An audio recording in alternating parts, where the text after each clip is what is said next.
Skip Bayless, it was one of the most exciting times I've ever had watching baseball. I agree. I dozed off, woke up, came back. Then I couldn't sleep. It was 4 hours, 45 minutes. I got to admit, I love these Royals, man. I love their guts from Hosmer to Kane. I mean, even the double by Kane early on, the tie to score 2-2. You know, he singled later. You look at him. You look at Hosmer.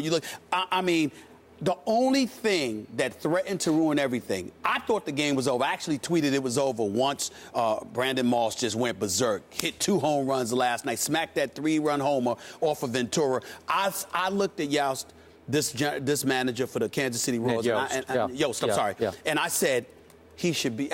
I usually don't do that. He should be fired. I can't believe he should have been fired on the spot. I'm saying he should have been fired. If Kansas City had lost this game last night, he should have been fired before he got an opportunity to leave the stadium, because I could not believe that you're going to sit there. This kid is essentially a rookie. He's 21 years of age, okay? I mean, damn near out of high school, for crying out loud. I mean, and I don't know, he's a starter. He didn't do any work in the bullpen. I mean, he had one performance earlier in the season, and this guy, just decides to put him in the game. And I'm like, could you not, would it really hurt you to put Herrera in just a little bit earlier? I mean, it was just such a ridiculous and an egregious decision. I thought that he almost blew this game, but it just showed me a lot of guts. Remember, they led the league with 153 stolen bases during the season. They had 7 last night because Soto, the catcher for the A's, went out in the first inning. In the first inning. And by the way, he only played 14 games this year. But he brought out almost half his runners. Right. But exactly, he's thrown out 9 of 17 runners. I think it was 9 of 17 he threw out this year. But my point is, he only played for you 14 games, but that's how concerned you were about Kansas City's running game, because you wanted to make sure that this dude was in the game to throw them out, because you had to keep them off the bases. Once he went down in the first inning, I said, oh, this is exactly what I was talking about. They led the league in stolen bases. They led the league in the least amount of strikeouts this season. They're going to attack. They're going to get on base. But I was just shocked when they were down 7-3, the level of guts that they showed all the way around. And this kid Finnegan comes in the game. He was spectacular. I mean, it was something special to watch. And I'm just looking at them right now.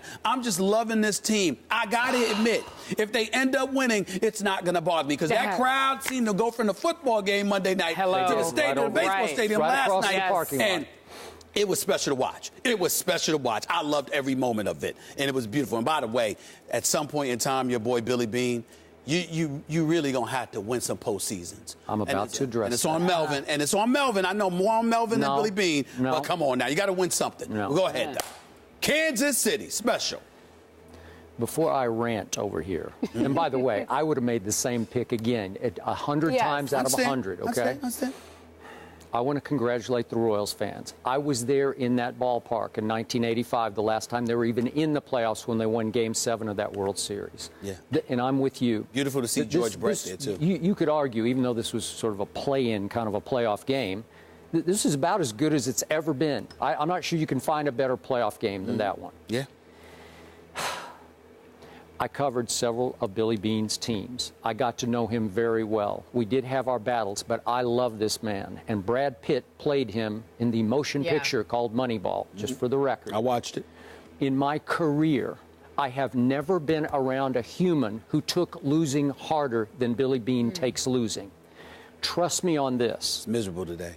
This had to be as devastated as this man has ever been in his career, because he just fell to 0-7 lifetime in win-or-go-home games in the postseason. 0-7. Yeah. So you're right. But I must admit, when he pulled off the trade from the Boston Red Sox for John Lester, I immediately tweeted, Billy Bean just won his first World Series. Now, I love the guy, so my heart, I told you yesterday, I'm picking with my heart. Okay. But when you can put John Lester on top of Samardzija and what you already had there in Sonny Gray and Kazmir, I said, that's a World Series kind of rotation. Right. And they were obviously the hottest hitting team in baseball at that point, and they fell right in the toilet. But that's a whole, they still made the playoffs, and I thought, okay, they're going to figure it back out, and they did.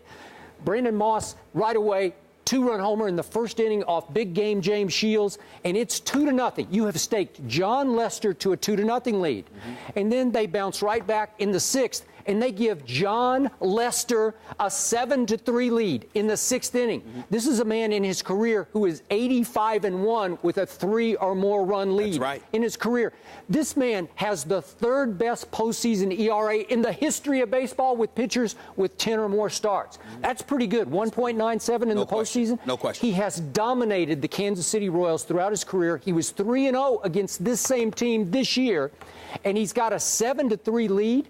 And he spits the bit? Yeah. He coughed it up? Are you kidding me? And I do not blame Bob Melvin for sticking with him till death did them part, because I would have too. It's John Lester. Yeah. And I'm now convinced John Lester's heart wasn't really in this. Well, his heart's still at Fenway Park. What's that? No, I said to you yesterday, he's just a mercenary. He's just there for the season. Well, he's out. Some guys are good mercenaries. Yeah. Some guys just throw a uniform on them, and they'll go out because it's just all about them. Like, I'm going to go pitch. I'm CC, and I'm going to go do this. With Milwaukee, Okay, you got that. Yep. But in this case, he's a Boston Red Sox through and through his heart. And I don't think wearing green and gold last night, he viewed himself as John Lester anymore, because a 7-3 lead, I don't care what park you're in. I don't care how many bases they steal.